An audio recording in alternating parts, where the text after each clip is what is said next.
아직 촬영하는 거 아니죠? 네. 네. 촬영하는 거 아니에요 지금? 자, 준비. 이건 PD님이 알아서 하겠죠. 제가 짤을 들어보고 할게요. 반갑습니다. 오늘 많은 분들이 자리해 주셨는데 정말 제가 평소에 뵙고 싶었던 분들을 한자리에 뵙게 돼서 너무너무 기분이 좋습니다. 이분을 어떻게 소개를 할까 무척 고민을 했었어요. 그리고 이분을 만나기 위해서 책도 이렇게 4권씩이나 사가지고 열심히 읽었습니다.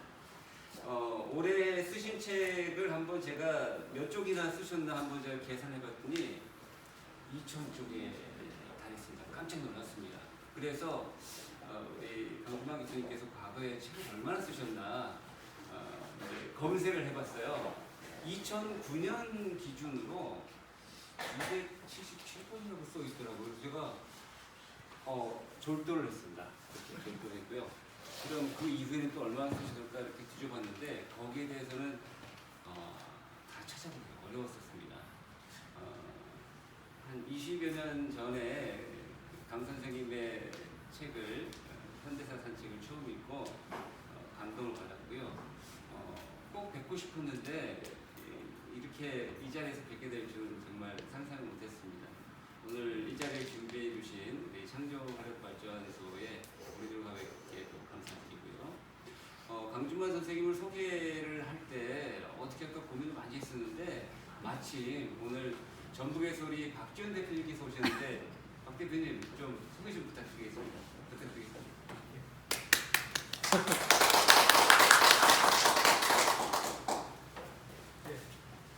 안녕하세요. 반갑습니다. 저는 전북의 소리라고 이제 6월 5일 날 창간한 우리 전북의 인터넷 매체 신문입니다. www.jb소리.com입니다. 그거 보면은 매일매일 특종 기사가 하나씩 올라갑니다. 보도 자료는 쓰지 않고 특종 기사만 매일매일 한 편씩 올리기로 했는데 이제 봐주는 사람이 특종인가 아닌가는 이제 판단을 하시겠지만 저희들은 특종이다 생각하고 매일매일 한 편씩만 올리고 있고요. 그 다음에 이제 강 교수님하고 저하고는 굉장히 이제 인연이 깊죠. 제가 강 교수님 사실 그 논문 박사 논문 그 심사위원장을 맡으셔서 강 교수님하고 저하고는 이제 제가 은사님으로 제가 학교에서 모시고 있고 또 그 박사 논문을 끝내고 제가 이제 학교에서 또 겸임 교수로 지금까지 강 교수님 밑에서 같이 또 연구 활동, 강의 활동을 같이 하고 있습니다. 그리고 또 뭐 여러 가지 또 많은 인연이 있습니다만은 또 제가 2018년도에 그 학술 개간지, 인문 학술 개간지 사람과 언론이라는 그 개간지를 지금 하나 만들고 지금 발행을 하고 있는데 우리 교수님께서 거기에 기고를 해주셔서 오늘 아침에도 이제 한겨레 신문에서 아마 보신 분은 보셨겠지만은 강 교수님이 아무데나 이렇게 글을 기고하시지 않습니다. 그 이제 뭐 진보 매체 특히 이제 기고를 하시는데 한겨레 신문하고 개간지의 그 사람과 언론 그동안 이제 인물과 사상에 쭉 그 글을 써오셨는데 당분간 이제 인물과 사상이 조금 지금 쉬는 그 기간에 사람과 언론을 통해서 강 교수님의 개간지를 통해서 또 독자들하고 이렇게 접하고 있습니다. 이제 우리 진행자님께서 제가 이제 그 강 교수님 소개를 2부에서 자연스럽게 해드리려고 했는데 먼저 해드리는 게 좋겠다고 해서 좀 러프하게 제가 여러분들이 뭐 잘 아시겠지만은 정리를 좀 해갖고 왔기 때문에 그대로 여기서 읽는 수준으로 얘기를 하겠습니다. 먼저 우리 강준만 교수님께서는 뭐 잘 아시다시피 뭐 다자광이라고 다들 이렇게 얘기를 하는데 지식인사의 독한 전사라고 또 우리가 이렇게 표현했죠. 그 다음에 지식인사의 고립무원의 논객이라고 우리가 이제 이렇게 얘기할 정도로 정치평론가이자 사회학자이자 언론인이자 또 대학 교수로서 활동을 하시기 때문에 여러 병들을 많이 하고 있습니다.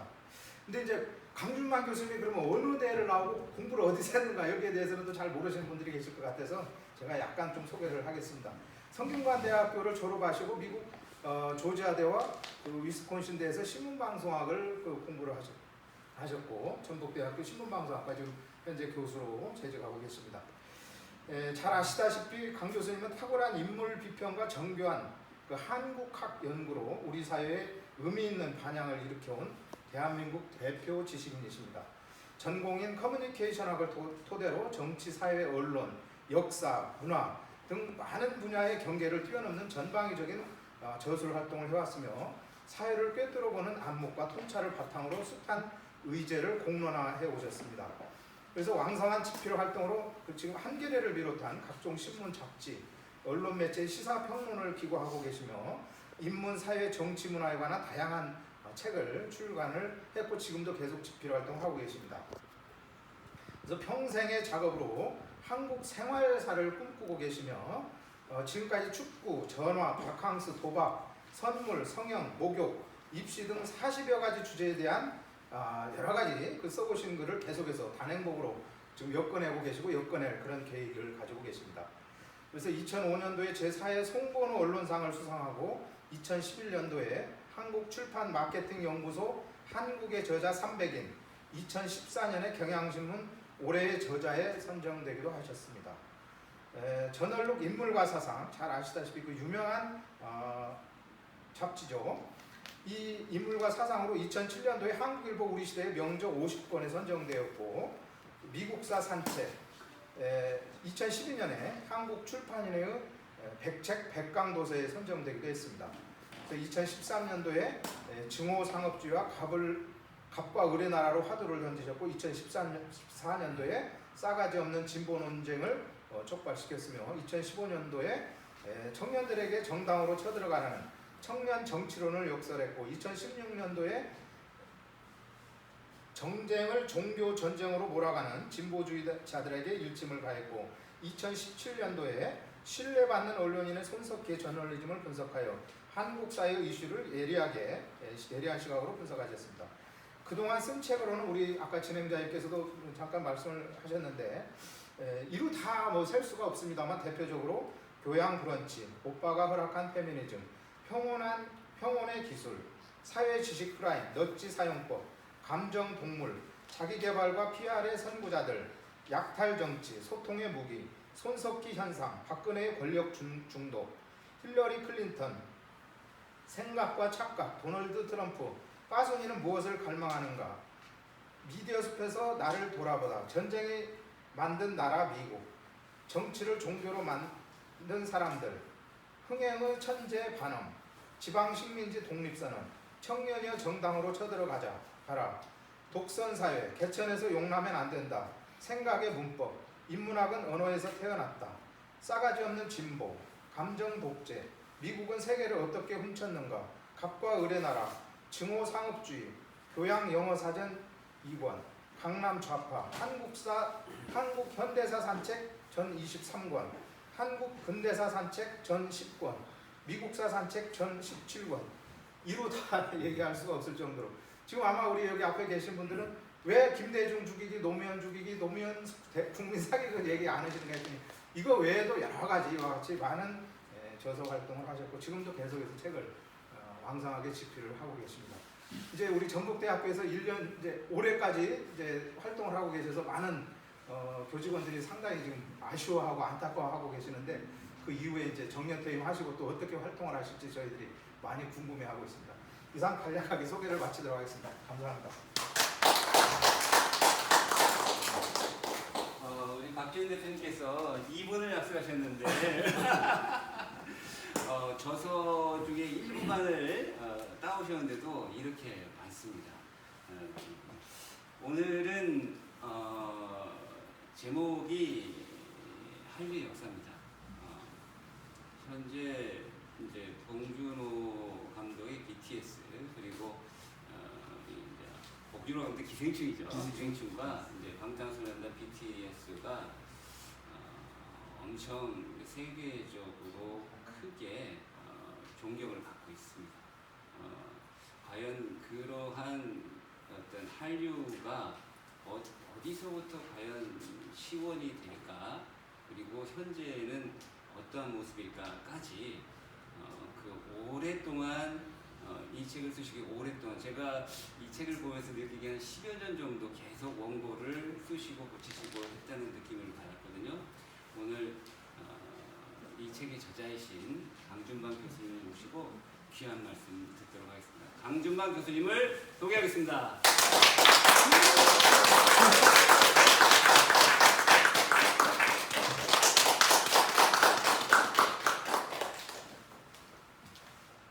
앉아서. 네. 예.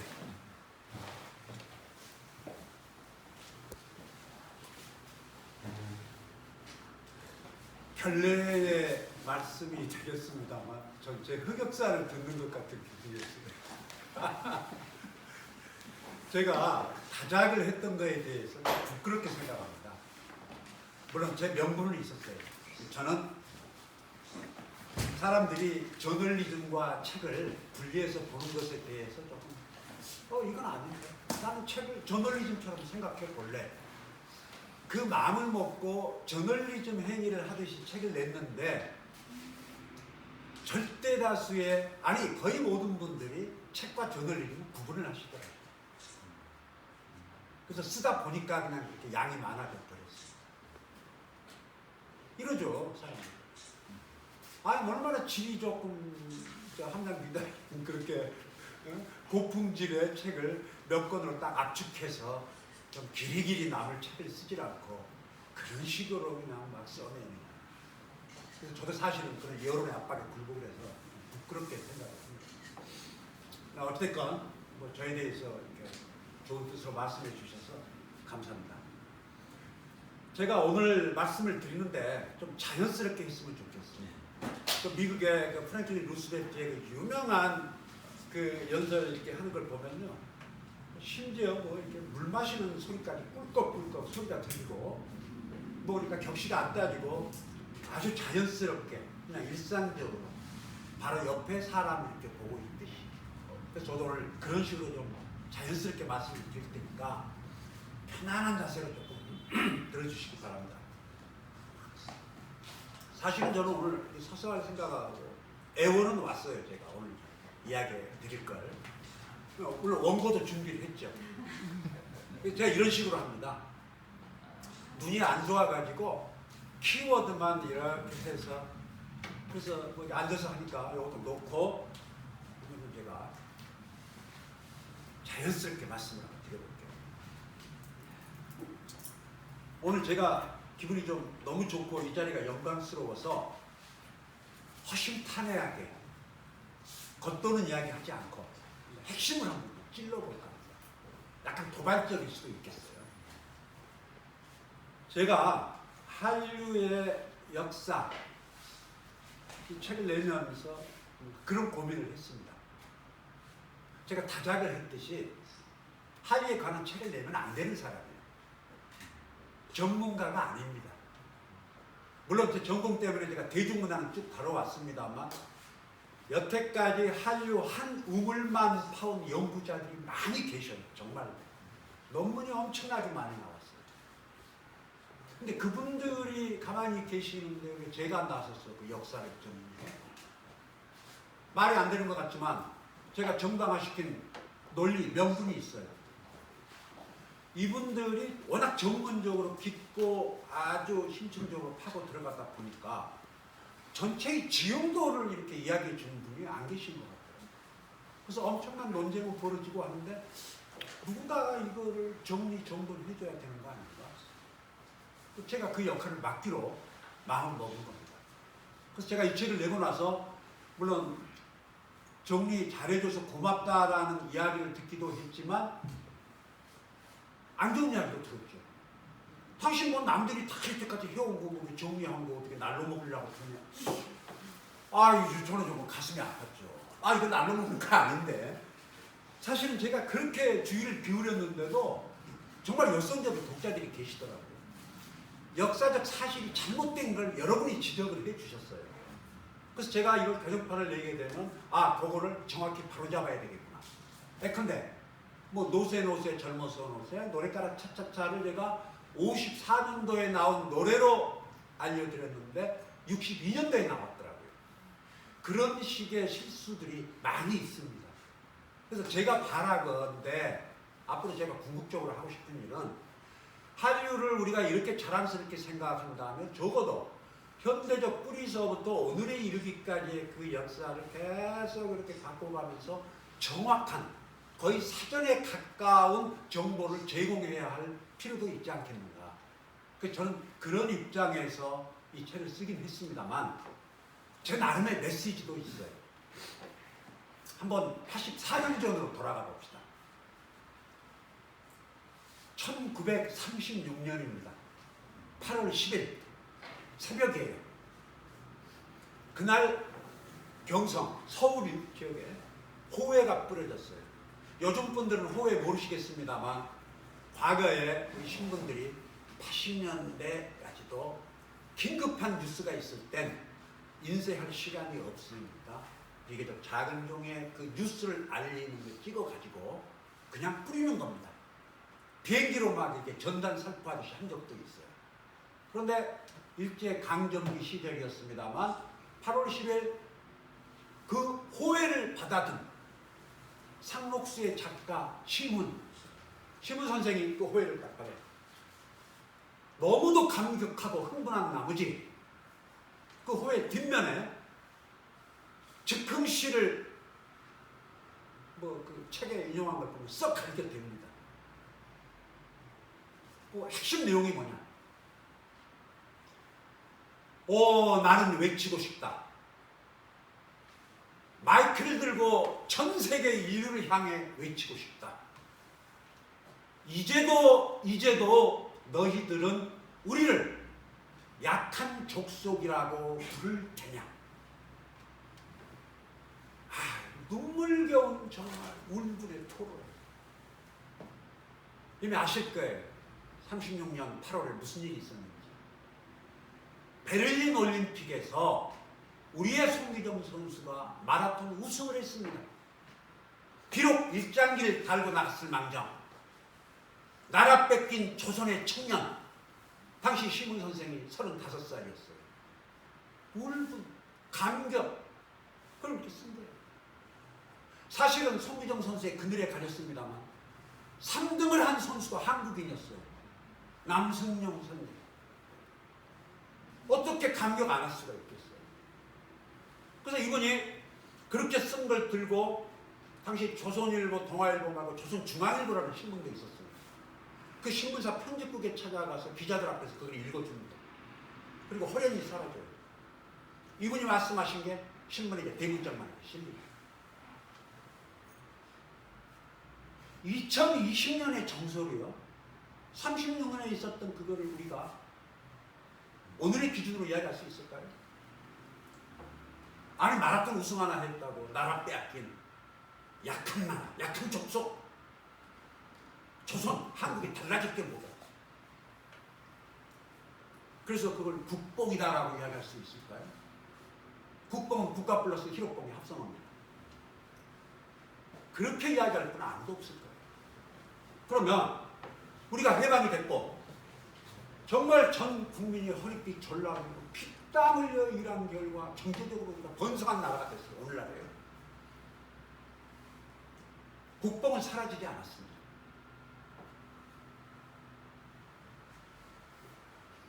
한류에 열광하죠. 그럼 이제 일부 우리 내부에서도 일각에서 국뽕이다라고 비판하는 목소리가 나오긴 해요. 저는 뭐 동의할 때도 있고요. 다만 이해를 해보자는 거죠. 이해를. 아니 왜 이렇게 한국이 이렇게 이제 큰 나라가 됐고 잘 살게 됐고 무시할 수 없는 규모의 나라가 됐는데 그러니까 아직까지도 그 어떤 우리 연예인들, 스포츠 선수들 열광하고 그렇게 해외 바깥 세계 사람들의 시선과 인정에 아직도 굶주려 있을까? 근데 저는 이해는 가요. 그래서 저는 국뽕이라고 막 이렇게 비판을 안 합니다. 비판 내용을 일부 공감을 하더라도 비판은 못하겠어요. 왜요? 강대국들에 시달리고 있는 현실은 지금 사실은 비슷해요. 미국과 중국이 충돌한다고 그러면 우리는 당장 걱정합니다. 일본은 적반하장을 일삼으면서 우리들이 속을 뒤집어 놔요. 게다가 코로나19 사태 이후 포스트 코로나 시대에 어떤 사태가 전 세계적으로 전개될까? 많은 전문가들이 비접촉 이데올로기가 휩쓸면서 보호무역 시대가 다시 올 수 있다. 그러면 한국처럼 대외 의존도 높은 나라가 어떻게 살아가야 될까요? 불안해요. 늘 우리는. 여전히 목마릅니다. 그래서 이러한 한국의 사정을 보면 이해할 수가 있다. 제가 느끼는 게 그거예요. 한류는 한국학이다. 그래서 저는 한류를 통해서 한국과 한국인에 대해서 우리가 미처 못 느끼고 있거나 가볍게 지나쳤던 것에 심층적인 것을 한번 파고 들어가 보자. 좋은 창구가 아니겠는가. 제가 생각하는 한류로. 그래서 오늘 드리고자 하는 말씀이 한류를 통해 본 한국인. 그 제가 한류의 역사에 그 맺는 말의 제목을 그렇게 붙였습니다. 연꽃은 수렁에서 핀다. 연꽃은 한류죠. 그러면 수렁은 한국입니까? 아니요, 그 뜻은 아니에요. 한국이 수렁이라는 뜻이 아니라 오늘의 한류를 만든 토대, 바탕은 우리가 내내 자랑스럽게 생각해왔던 것들이 아닙니다. 대단히 부정적인 것들이었어요. 그 부정성의 총합이 오늘의 한류를 만들었어요.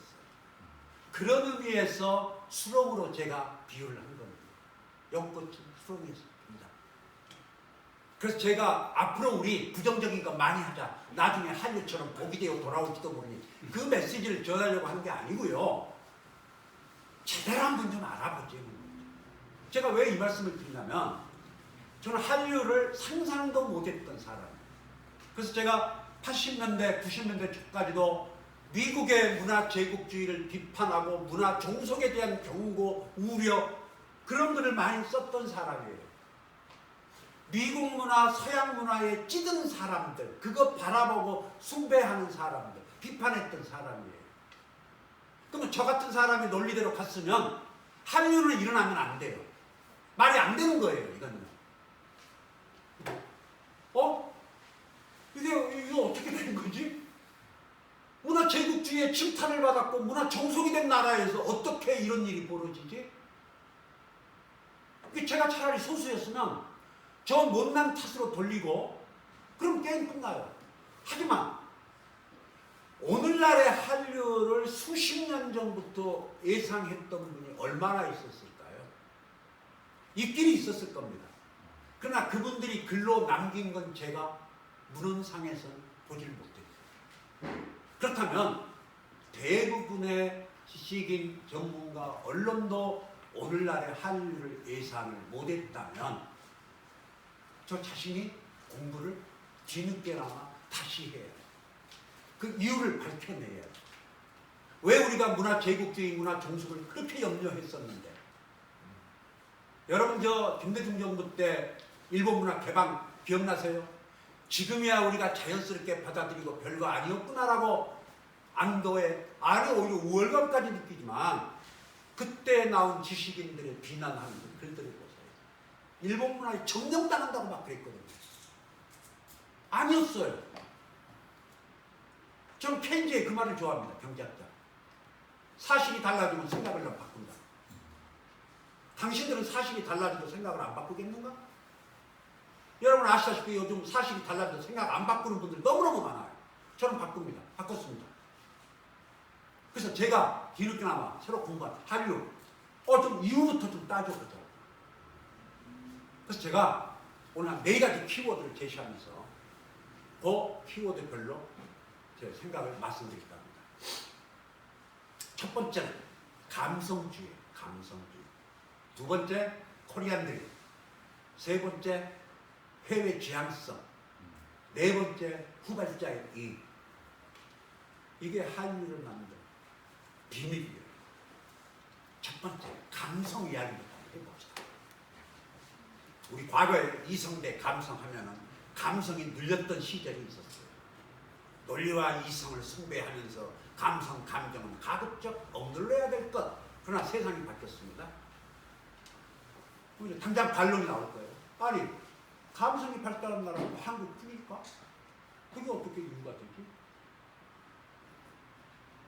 정도의 문제겠죠. 정도의 문제. 여러분들 좌뇌 우뇌론 아시죠? 좌뇌 우뇌론. 로저 스펙이라고 하는 그 미국의 신경생물학자가 우리 인간의 뇌가 좌뇌의 기능이 다르고 우뇌의 기능이 다르다는 걸 처음 밝혔어요. 이분이 그 덕분에 노벨상을 받긴 했습니다. 한 5, 60년 전서부터 좌뇌 운해가 나왔는데 상당히 근거가 있는 거예요. 다만 쟁점은 한국인이 특별히 운해가 발달한 민족인가? 그러나 이건 많은 분들이 우리가 운해 쪽이 더 발달했다고 이야기해요. 운해는 감성과 직관의 영역을 관장합니다. 논리 이성 그게 없다는 뜻은 아니에요. 가장 바람직한 건 좌뇌 운해의 균형이겠지만 어느 한쪽으로 치우칠 수는 있다는 거죠. 그래서 이 좌뇌 운해를 지지하는 분들은 뭐 이런 이야기를 해요. 이건 검증이 필요하겠습니다만 한국에 세계적인 연주가들은 많지만 세계적인 작곡가는 드물다. 그 작곡과 연주는 어떻게 다른가? 연주는 운해적 기능이 필요해요. 작곡은 좌뇌입니다. 그러면 좌뇌 기능이 발달한 게 운해 기능보다 발달한 더 나은 건가? 전혀 아니에요. 이건 서로 다른 거지 우월의 개념이 아닙니다. 누가 뭐 열등하고 우월하고 그게 아니에요. 운해가 발달한 사람들의 장점이 있어요. 전체를 잘 봐요. 부분엔 약할지 몰라. 저는요 한국 민주주의에 대해서도 희망적인 게 단기간적으로 부분적으로 보면 실망스러운 일도 되게 많아요. 하지만요 궁극적으로 전체를 조망해서 한국 민주화의 도도한 흐름을 보면은 놀라운 진보가 있었단 말이죠. 한국인이 운해가 발달했다. 감성을 이렇게 잘 다루면서 감성의 어떤 폭발력을 갖고 있다. 또 수많은 증거들이 있습니다. 감정 발산은 정말 잘해요. 우리 한국인. 요즘은 뭐 장례식장에서 통곡하는 그거 보기 힘듭니다만 과거에 정말 장례식장에 가면 통곡을 하고 그 슬픔을 바깥으로 막 들어. 근데 비슷한 문화권 지역인 중국, 일본을 가도 그런 문화는 없다는 거예요. 한국인이 유별나게 감정 발산을 잘해요. 화병이라는 단어는 한국에서 만든 단어지만 국제적 용어로 그대로 통용됩니다. 화병. 왜? 한국인들에게 독특한 화병이 있어요. 한국인들이 감정 발산은 잘하지만 권력관계 위계 서열 구조에선 그걸 꾹꾹 눌러 담습니다. 한 연구 결과 서양인과 한국인의 화를 눌러 담는 걸 봤더니 한국인이 2배 정도 더 담아요. 나중에 폭발합니다. 이게 요거는 개인적 차원도 그렇고 집단적 차원에도 그래요. 한국 민주화의 도도한 역사를 보세요. 억눌렸던 감정이 폭발한 것들이 3.1운동, 60만세 운동, 4.19, 6월 항쟁 대부분의 한국 민주화의 큰 획을 그은 사건들은 폭발한 거예요. 감성의 폭발. 노래 한번 생각해 보세요. 전 노래 잘 못하거든요. 근데 제 살아온 뭐 길지 않은 인생입니다만 늘 노래 때문에 고민이 있어요. 좀 사람이 모이기만 하면 노래를 시켜요. 전 그게 싫어가지고서요. 정말 내가 그 선생님 모시고서 내 레파토리 몇 곡을 정말 집중 훈련해가지고서 제가 그때 익힌 노래들 아직까지도 요즘은 뭐 노래할 기회가 없습니다만 딜라일라 포함해서 제 레파토리가 몇 개 있어요. 왜? 그렇게 노래를 시켜요. 그리고 서양인들, 외국인들 한국 와서 가장 놀란 거 보면 노래 이야기를 해요. 이렇게 개인적으로 집단적으로 노래 많이 하는 나라가 어디 있을까? 정말 많이 해요. 한국인들. 노래가 뭐예요? 발산하는 거죠. 춤은 어떤가요? 지금 우리 코로나 사태 때문에 그게 뚝 지금 끊겼습니다만 세계적으로 유래를 찾기 어려운 관광버스 춤이라는 게 있습니다. 달리는 고속도로 위에 그 버스 속에서 나와서 춤을 춰 하지 말라고 해도 안 돼요. 법으로 단속을 하려고 해도요 안 돼요. 오죽하면 어떤 분이 그 기고를 했더라고요. 차라리 이건 한국인의 못 말리는 흥과 끼의 발산이니 조금 더 법을 약간 이렇게 해가지고 관광버스 춤을 허용하는 쪽으로 가자. 그 말이 나올 정도. 노래, 춤 이게 다 못 말리는 한국인들의 어떤 특성입니다. 그런데요, 제가 가만히 한번 보십시다. 우리가 호모 이코노미쿠스 하면 경제했던 인간의 한 특성을 잡아서 그 붙이죠. 호모 루덴스란 말이 있어요. 놀이하는 인간이에요. 근데 저는 어느 나라 국민이건 어느 나라 사람이건 인류는 인간은 호모 루덴스지만 요 기질이 잘 드러난 전형적인 사람은 한국인 같아요. 호모 루덴스. 노는 사람의 기질이기 때문에. 일제 강점기 때 저 학생 시절에 배웠던 역사 너무 우울하고 친구예요. 독립운동가들의 이 고난과 헌신 투쟁, 친일파들의 그 어떤 변절과 추태, 일본의 악랄한 어떤 수탈과오가 그것만 남아요. 머리가 커서 공부를 좀 했단 말이에요. 전혀 다른 모습이 있네요. 군사 독재 정권 시절. 그건 제가 직접 겪었기 때문에 알죠. 민주화 중심으로 기록이 되어 있어요. 역사는. 독재 정권의 탄압과 민주화 운동가들의 저항, 그거 중심으로 기록이 되어 있어요. 그러한 기록에 약간 이런 이야기 가급적 안 하는 게 좋을 것 같아요. 그래서 억눌러 왔는지는 몰라도 호모 루덴스적 기질은 일제 강점기 때나 군사독재 정권 하에서나 변함없이 발휘됐다는 거죠. 이건 요즘 와서 이걸 다루는 역사들이 많이 나오고 있지 않습니까? 정말 호모 루덴스로서의 우리 한국인들의 그 어떤 놀이에 대한 집착. 제가 아까 말씀드린 노세, 젊어서 노세, 늙어지면 못하니 이거 우리 몸이 체화시킨 거예요. 정말 젊어. 그런데 한국은 또 다른 게 하나 있습니다. 그래, 그런 기질을 타고났기 때문에 그럼 한류가 컸단 말이냐? 그것만은 아니죠. 또 여기에 세계에서 그 유래를 찾기 힘든 한국만이 누리는 독특한 현상이 하나 있습니다. 그게 뭡니까? 압축성장이에요. 압축성장. 미국도 압축성장을 한 나라입니다만 그런데 들어와가지고서 이렇게 압축성장을 한 나라는 전례를 찾기가 어렵죠. 그래서 김진경 씨가 이런 제목의 책을 썼어요. 30년 만에 300년을 산 사람이 어떻게 자기 자신일 수 있을까? 그럼 말씀이 그거예요. 물론 30년 만에 300년을 따라잡으면 요거는 조금 따져볼 문제고 약간 문학적인 과장법으로 볼 수도 있겠지만 어쨌든 다른 나라에서 100년 이상 걸렸을 걸 우리는 수십 년 만에 경제 발전 성장을 이뤘던 건 사실이란 말이에요. 그러면은 기술이라든가 경제는 단기간에 따라잡을 수가 있어요. 압축적으로. 하지만 아시다시피 우리 문화지체라고 학생 시절에 배웠지 않습니까?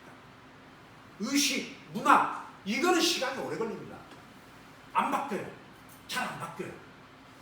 그러니까 기술 경제는 최첨단을 향해 갈 수 있어도 우리 몸에 밴 오랫동안 알게 모르게 거의 DNA화된 우리의 어떤 습속, 체질, 의식 이건 오래 걸립니다. 대단히 오래 걸려요. 이게. 그래서 압축 성장으로 인한 부작용을 오늘날 우리가 지금 겪고 있는 거예요. 사실은. 하지만 공과가 있지만 어쨌든 짧은 시간 내에 다른 나라를 오랜 시일 걸려서 했던 경제 성장을 일으키는 건 우리가 박수 칠 일 아니냐 이거예요. 하지만 어떻게 우리가 그렇게 압축 성장의 과정에서 빨리 이뤄냈습니까? 기억하실 겁니다. 나이 드신 분들은 몸소 겪으셨을 거고 젊으신 분들은 부모님 이야기 통해서 아셨을 거예요. 정말 허리띠 졸라매고 미친 듯이 일했어요. 일 중독이요? 오늘날의 사치스러운 이야기죠. 그땐 저도 국민이 일 중독자였어요. 내 가족을 위해서 정말 미친 듯이 일을 했던 시절이었어요. 자, 그러나 일을 그렇게 호되게 한 사람들이 그 노동을 지속 가능하게 하는 데 있어서 그대로 두고 그게 가능해질까요? 몇 년 만에 이루어질 것도 아니고 수십 년간에 걸친 개발, 독재 시절의 압축성장의 역사인데 그걸 가능케 했던 메커니즘이 대중문화라는 게 제 주장이에요. 대중문화. 대중문화를 중심으로 한 호모 루덴스 기질을 한껏 발휘하게 만든, 그래서 저는 한국을 대중문화 공화국이다 그렇게 주장을 합니다. 당장 반론은 아니 대중문화가 전 세계적인 현상인데 어떤 나라는 대중문화 공화국이 아니야? 왜 이렇게 한국만 유난한 것처럼 그래? 아니 한국이 유난스러워요. 정말로 다른 나라들과 달리 한국의 대중문화 이거 이야기할 만한 분명한 증거들이 있습니다. 자, 근데 여기에요. 압축 성장의 또 하나의 모순이 있습니다. 부정적인 거예요. 연세 좀 드신 분들 기억하실 겁니다. 과거에 우리 한국인들의 삶에 어떤 법칙 같은 게 하나 있었어요. 명확하지 못한, 잘 살지 못한 사람들 사이에 장남 몰아주기 관행입니다. 장남 몰아주기예요. 지금처럼 뭐 일가구 이전 시절이 아니고 애들이 정말 이게 다산했을 때 교육을 다 시킬 수가 없어요. 그러면 장남을 가족 대표 선수로 키웁니다. 지금 이거 보시는 분들 가운데 나이 드신 분들은 장남, 오빠를 위해, 형을 위해 상급밖에 진학하지 못하고 공장에 가서 일했던 분들, 집안의 모든 경제력, 관심 그거를 장남을 위해서 몰아주는 거예요. 그 대신 너는 가족의 대표 선수니까 네가 출세한 다음에 집안을 돌봐라. 전국의 수많은 가정에서 이루어졌어요. 근데 저는 이 장남 몰아주기가 오늘날의 그 입장에서만 선택과 집중입니다. 그러니까 저는 좀 이건 화가 나요. 제가 지방에 사는 사람이었어요. 서울 중심으로 키웠단 말이에요, 이 나라를. 서울이라고 하는 1급 중심 체제로 자원의 집중화를 한 겁니다. 이 세상 모든 일에 명확이 있거든요. 그래서 한국의 지방의 사정과 지역 간 불균형의 문제의 심각성을 모르는 서양의 학자들 보면요, 서울에 애찬한 글들이 많아요. 서울이 뭐 대한민국을 만든 혁신의 원동력이고 뭐 서울 뭐 이렇게 띄웁니다. 일리 있어요. 단 비용이 없다. 대중문화도 마찬가지예요. 언론, 미디어, 모든 미디어 보세요. 이렇게 무지막지하게 한 도시에 다 때려 몰아넣는 나라가 어디 있습니까? 정말 순해요, 한국인들 보면. 종합편성 채널 만들 때도 그래요. 그렇게 서울에 몰려 있으면요, 서울 아닌 곳에 본부를 두게끔 분산시킬 수도 있을 텐데, 그러나 그렇게 하겠다고 그러면 안 하겠다고 그랬죠. 다 서울에 집중을 시켜요. 모든 게 서울에 가 있어요. 저는 그거 엄청나게 비판해왔던 사람이에요. 하지만 가치 판단 배제하고 한류 자체만을 놓고 보면, 대중문화만을 놓고 보면 오늘날의 선택과 집중의 효과가 있어요. 중앙 집중의 장점이 그거거든요. 그 덕분에 대중문화가 커지게 있다. 하지만 이로 인한 문제는요, 지금 우리 현재 드러나고 있어요. 천만 신드롬이라고 들어보셨을 겁니다. 영화 하나가 대박을 치면 1000만 관객이 들어요. 영화관에 갈 수 없는 연령대의 인구를 제외하면요, 세상에 한 편의 영화를 한 나라 전체 인구의 3분의 1 또는 4분의 1이 보는 나라가 어디 있을까요? 천만 신드롬은 비판받아 마땅하죠. 다양성을 죽이고 획일하러 가요. 승자 독식이에요. 하지만 저 엄청 비판하는 사람이에요. 천만 신드롬. 근데 그것도 가만히 따져보면 대표 선수 키우기의 논리의 연장선상. 그러니까 우리가 부정적으로 보고 있고 봤던 것들도 지금 우리가 자랑스럽게 생각하는 한류의 동력이기 때문에 놀아준 거예요. 놀아준 거예요. 그러니까 이거를 계속 반복하다 그 이야기가 아닙니다. 오해하시면 안 돼요. 알 건 알고 이해하고 넘어가자. 팬덤 문화는 어떤가요? 팬덤 문화. 한국처럼 이렇게 유별난 팬덤 문화가 있을까요? 제가 빠순이는 무엇을 갈망하는가라는 책을 썼습니다. 빠순이란 말을 쓰면 안 되죠. 그건 원래 여학생들 팬덤을 가르쳐서 비하하고 모욕하는 말이에요. 하지만 저는 썼어요. 왜요? 빠순이를 열렬히 옹호하는 책이었기 때문에. 그래서 외람되지만 전 빠순이라고 말해도 될 자격이 있는 것 같아요. 그래, 나 빠순이다 어쩔래. 오늘날 한류를 만든 일등봉신이 누구냐? 전 빠순이라고 이야기하고 싶어요. 근데 아무도 한류를 자랑스럽게 생각하는 사람들이 빠순이의 공로를 인정을 안 해줍니다. 저것들 공부는 안 하고 철딱선이 없는 저 못난 것들. 그리고 과거 이거 빠순이들이 겪은 순환사를 보면 눈물겨워요. 매 맞아가면서 공연장 들어가고 오면. 네? 제 딸이 빠순이였거든요. 뭐 사생팬의 경지까지는 안 갔지만 그러니까 조공은 조금 하고 그러더라고요. 그래서 제가 그 책을 제 딸하고 같이 썼어요. 그 빠순이 이야기. 부정적인 면도 있고 긍정적인 면도 다 있죠. 그런데요, 그 빠순이 문화, 팬덤 문화도요, 가만히 한번 살펴보세요. 감성이 폭발해요. 감성이 폭발해요. 보니까 좋은 점이 있어요. 해외로 수출이 됐어요. BTS의 그 신화적인 팬덤, 아미의 그 가만히 보면 한국형 팬덤 문화가 이식이 됐어요. 좋은 점이 많거든요. 네? 과거에 서양의 팬덤 같은 경우는 뭐 자기 좋으면 그만이고 콘서트 때 가서 지금 우리 한국형 팬덤의 장점은요. 여러분들 BTS 빌보드 석고라고 비결 중에 하나가 뭔지 아세요? 빌보드는요, 미국 라디오 방송국 차트 그걸 따집니다.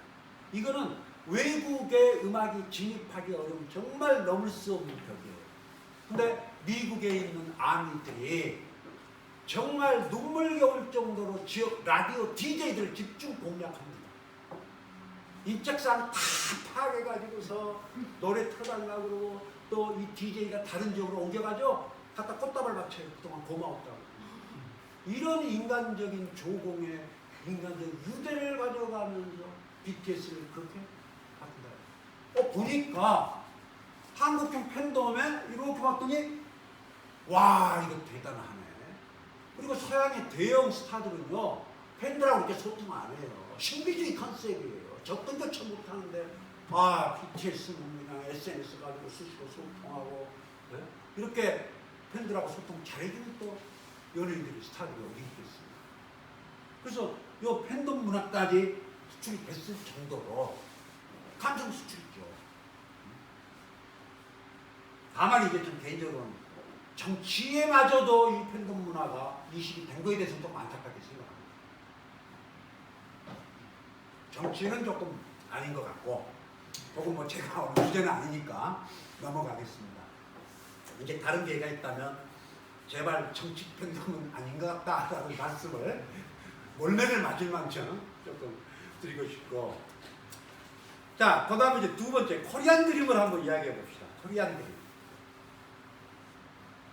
아니 뭐 코리안 드림 뭐 한국만 있나? 아메리칸 드림이 원조일 테고 어느 나라에건 다 그 성취 지향성을 갖고 한번 정말 출세해보고 이름을 날리고 싶은 욕망은 어느 나라건 있는 거 아닐까?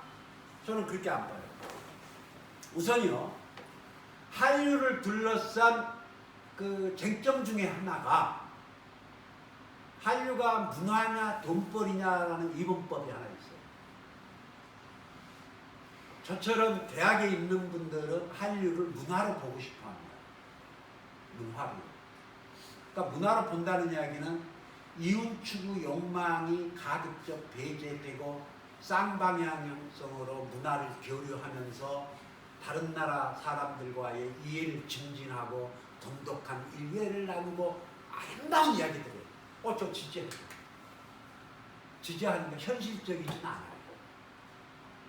가령 아시아 어느 지역에 한류가 막 진출해서 한류가 널리 소비되고 있는데 문화적 관점에서 보면 한국도 그 나라의 대중문화를 수입해서 같이 보면서 그 나라에 대한 이해도를 높여야 돼요. 그러나 그 나라의 문화는 한국에 와서 대중문화는 시장성이 없어요.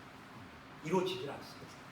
그런 문화 교류는 그거야말로 정부나 국가기관이 맡아야 될 일이고, 한류의 전사, 한류의 기업 연예인들은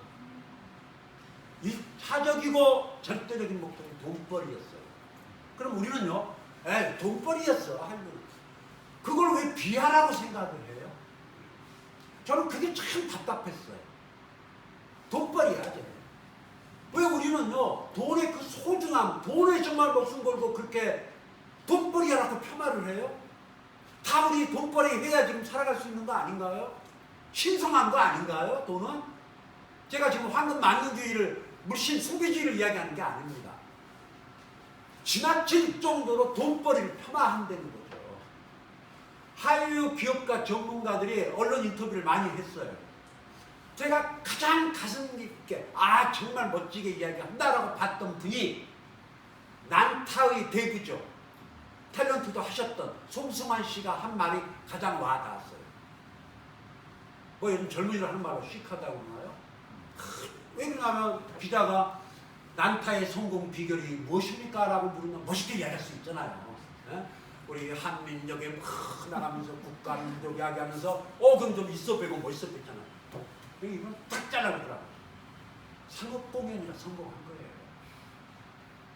거예요. 이게 무슨 말이에요?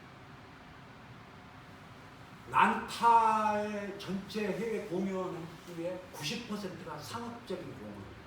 그럼 10%는 뭐냐? 정부 또는 공적기관이 그야말로 해외 문화 교류를 위해서 부탁을 해서 가는 거죠. 동기부여가 다릅니다. 돈 받고 하면요, 안 돼요. 우리 전라북도 전주에서도 문화 한번 해보려고 한계가 거기서 나타나요. 물론 워낙 우리 문화 시장이 좀 열악하니까 그런 지원 없이는 버텨내기가 힘든 것도 사실입니다. 상업공연이라는 건 이거예요. 난타에 임하고 있는 수많은 식구들이 있잖아요. 먹여 살려야 돼요. 전체 전망의 가장 중요한 목표입니다. 어느 나라의 상업공연을 갔어요. 갔으면 지속 가능하게 앞으로 계속 요청이 들어오게끔 만들어야 될 거 아니에요. 시장 조사를 합니다. 그 지역, 그 나라에 그런 일을 대행하는 사람들 인맥을 만듭니다. 왜요? 소통이 잘 될 거 아니에요? 그럼 앞으로 여러 이런 경우에 우리를 또 불러들어요. 정말로 머리싸움하고 고민하고 연구를 해요. 수정할 거 있으면 수정. 여러분 만약에 오늘 직장 다니시다가 자영업을 딱 하셨어요. 자영업이 정말 어렵지만 정말 머리 쓰고 밤새워서 고민하지 않을까요? 우리 가족이 죽게 생겼는데 어떻게 해야 성공할 수 있을까?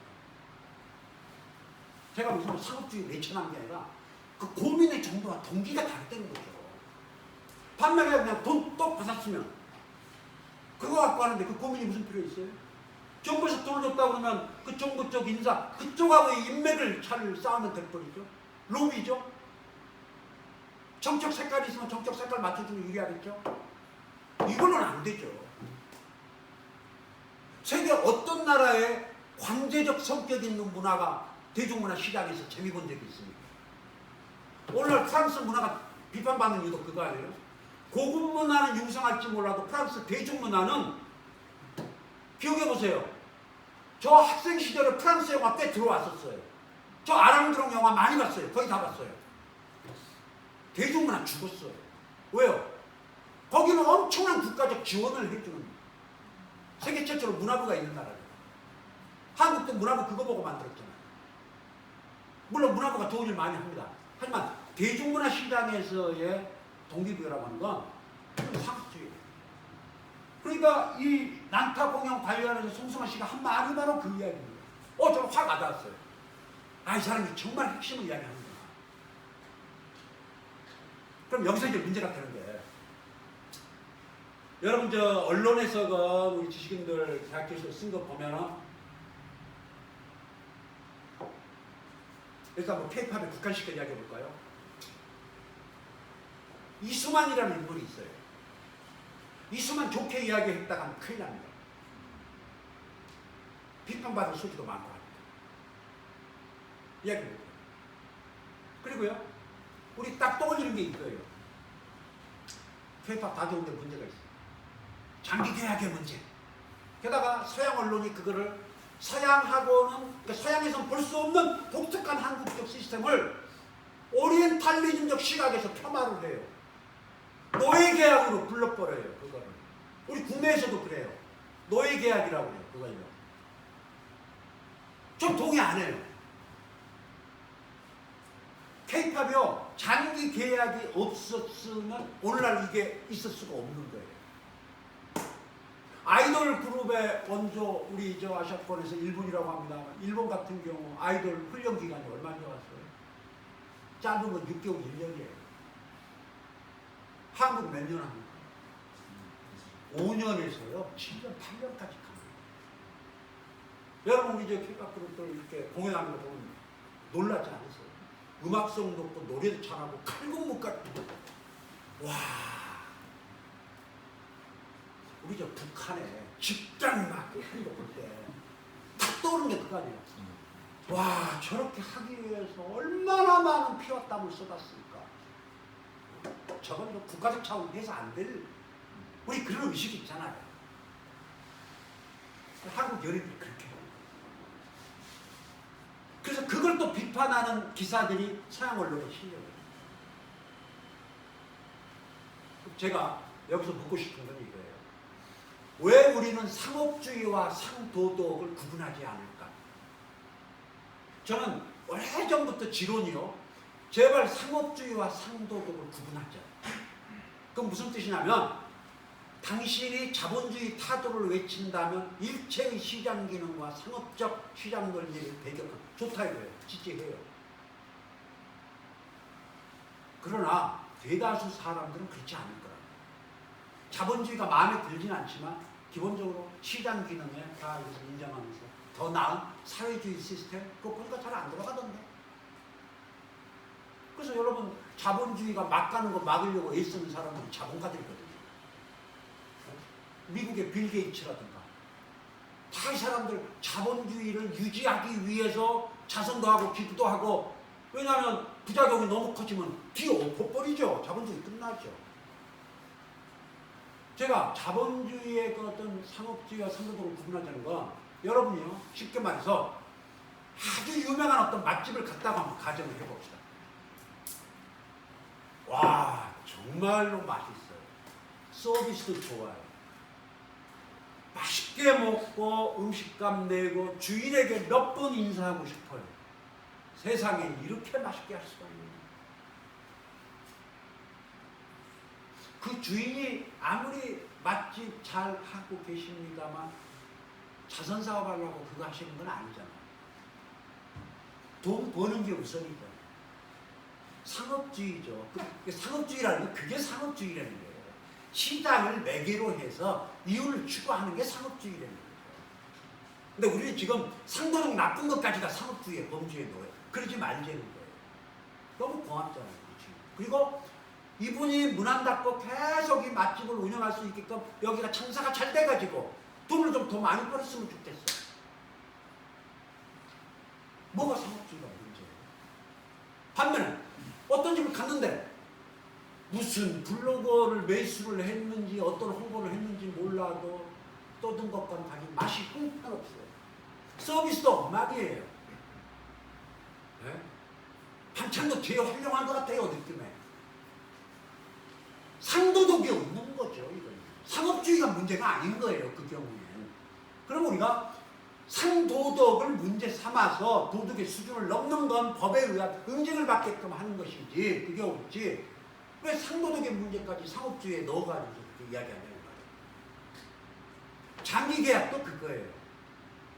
7년, 8년을 묶어놓지 않으면 스파르타 훈련을 통해서 그렇게 만들지 않으면 세계적인 경쟁력을 가질 수가 없잖아요. 그렇죠? 자, 그러면 이 젊은 아이들을 갖다 그렇게 혹사시키는 게 괜찮은 거냐? 그건 조금 두 번째 문제로 나중에 이야기합시다. 이 젊은이들을 이렇게까지 했을 때 장기 계약으로 묶어놓지 않으면 연습생 기간 끝나고 연습생 시절은 이 기획사에서 돈을 다 줘야 되는데, 돈을 드려야 되는데 투자분을 회수하려고 그러는데 독립하겠다고 해요. 그럼 막아야 될 거 아니에요. 그럼 여러분들 느끼실 거예요. 제가 무슨 뭐 이수만 대변인인가 왜 기획사 편을 그 이야기가 아니라 기본적으로 그 시스템을 우리가 볼 때는 그렇다는 거죠. 그럼 우리가 따져줘야 될 건 강론으로 들어가서 디테일을 봐줘야 된다는 거예요. 장기 계약 자체가 문제가 아니라 수익 배분을 공정하게 했는가, 부당한 갑질과 인권 윤리 혹시 문제는 없는가 억수구분을 해줘야죠. 근데 보면요, 제가 한류 관련 기사, 연예 기사 이렇게 보면요, 깊이 들어가는 기사가 없어요. 아직 우리 조금 한류 관련 보도도 그렇고 한류에 관한 놀이도 그렇고 조금 이제는 섬세하게 강론으로 들어가줘야 됩니다. 그리고요, 스파르타 훈련도 그렇습니다. 저도 그렇게 안 했으면 좋겠어요. 그 어린 나이서부터 똑똑한 시련, 게다가 바늘구멍이에요. 성공한다는 보장이 없어요. 정말로요. 그런데 이건 뭐하고 비슷하냐면요, 우리나라 스포츠 분야의 태능 선수촌 시스템입니다. 이게 바로 과거에 그런 시스템이 있었던 동구권 국가들, 과거에 동구권 무너지기 전에 매달 힘들었잖아요. 지금 달라졌죠. 일본만 해도 그랬다가 이제는 그렇게 신경 안 쓰죠. 그래서 우리가 일본을 앞지를 때가 많잖아요. 그러면 저는 국민적 합의에 의해서 태능 선수촌 시스템이 알게 모르게 군사주의 시스템이 연장선상에 있으니 각자 선수들이 알아서 훈련해서 매달 따면 좋고 안 따도 그만이고 이렇게 가자. 국민적 합의가 이루어진다면 그렇게 갈 수도 있을 거예요. 하지만 우리 국민은 여전히 헝그리합니다. 매달을 원해요. 그러니까 저는 태능 선수촌 시스템의 여론의 압도적 지지에 의해서 유지되고 있다고 봐요. 그럼 앞으로 달라질 수 있겠죠.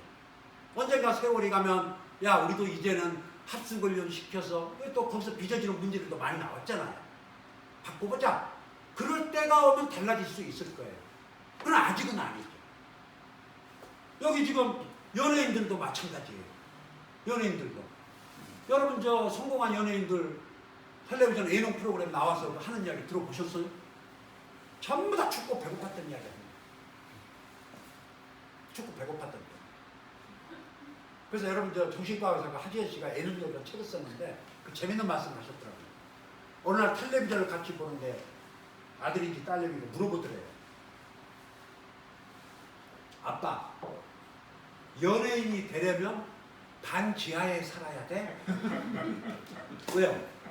저도 그 예능 프로그램 많이 봐서 연예인들 그 이야기 많이 들었는데 전부 옥탑방에 살던 이야기, 반지하 살던 이야기, 뭐 원룸, 고시원 다 힘들게 해서 성공한 사람들이에요.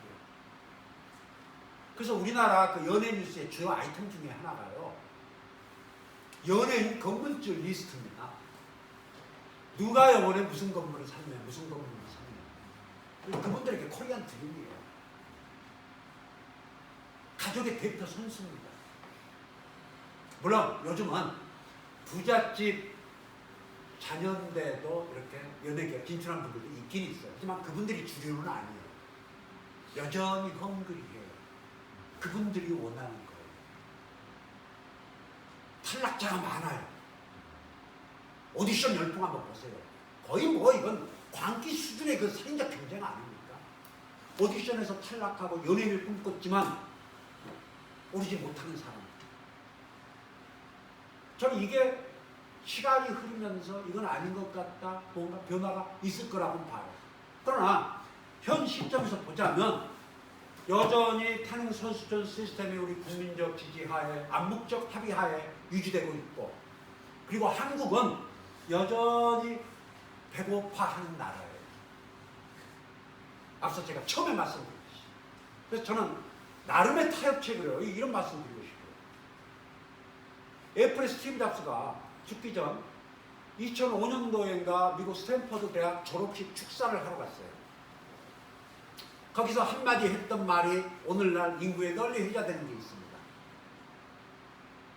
뭐 영어로 그렇게 하겠죠? 발음은 엉망입니다만 Stay hungry, Stay foolish. 그래서 우리 국내에서 언론마다 그 번역을 어떻게 할 것인가 그거 가지고 뭐 맞네 틀리네 그런 이야기도 있었지만 무난하게 보자면요. 늘 갈망하면서 우직하게 늘어날 정도로 너희 길을 가라. 실리콘밸리에서 여전히 대박을 꿈꾸는 사람들이 그렇게 하고 있어요. 다만 미국 사회는 패자 부활성이 있기 때문에 우리보다는 여건이 좀 낫죠. 그런데 한국인은 살 만큼 살고 어느 정도 경제적 수준에 올랐음에도 코리안 드림의 그 무서운 것들 집념이 있단 말이에요. 게다가 한국인들처럼 상향 지향적 평등의식이 강한 나라 사람들 드물거든요. 한국인들이 평등의식이 강하긴 한데 상향 지향, 상층 지향, 하층 지향적인 것을 향해서 차별을 하고 갑질을 합니다. 서열을 따집니다. 이건 우리가 바꿔 나가야 될 한국의 고질적인 문화 중에 하나예요. 그러나 한류 역시 그런 문화 속에서 승자만이 살아남는 그 치열한 내부 경쟁 시스템에서 뽑힌 대표 선수들이라는 거죠. 그러니까 그걸 서양 언론이 굉장히 배 아파서 그런지 그것들을 지적하면서 비판적으로 보긴 하지만 우리가 객관적으로 봤을 때 아, 이건 비교가 안 될 정도로 뛰어난 훈련을 거친 선수들이란 말이에요. 과연 이 시스템을 우리가 앞으로 계속 끌고 갈 것이냐 하는 건 우리 시간의 흐름에 맞게 되겠지만 분명히 그런 변화, 그런 차이가 있다는 거. 자, 그 다음에 이제 제가 이야기할게요. 세 번째가 해외 지향성입니다. 해외 지향성. 해외 지향성이에요. 이거 정말 중요합니다. 일부 전문가들이 이런 말씀을 하셨어요. IMF 환란이 없었다면 한류가 가능했을까? IMF 환란 덕분에 경제적 위기가 닥치면서 우리처럼 언론, 문화 중시 여기는 사람들에게 정말 안타까운 비극적인 사실이지만 사람들이 경제가 어려워지면요 제일 먼저 줄여버리는 돈이 문화비용입니다. 문화비용. 신문도 맡겨요. 요즘에 신문 보는 분들도 드뭅니다. 뭘 느꼈겠어요? 특히 K-팝 분야에 밖으로 나가야 산다. 밖으로 나가야 산다. 그래서 이건 제 주장이 아니라 몇몇 분들이 당시 대중음악 분야에 종사하는 사람들에게 밖으로 나가지 않으면 우리가 살아남기가 어렵다는 절박한 어떤 위기의식. 그래서 밖을 바라보기 때문에 그걸 심어줬다는 거죠. 그랬더니 어떤 분이 또 반론이 있더라고요. 해외 지향성은 K-팝에게는 그랬을지 몰라도 다른 분야의 한류에는 별 관계가 없다고 본다. 근데 저는 조금 생각이 달라요. 죄송합니다. 해외 지향성은요, IMF 환란과 무관하게 오래전부터 있었던 겁니다. 우리에게. 우리의 압축 성장의 과정에서부터 우리는 바깥에서 달러를 들어오지 않으면 안 됐어요. 중동의 그 사막 지역으로, 서독의 탄광 지역으로 전 세계 곳곳으로 나갔습니다. 오늘날에도요, 제가 여기 그 통계 봤더니 지금 우리나라 유학생이 지금 저 정부 앞에 한 21만?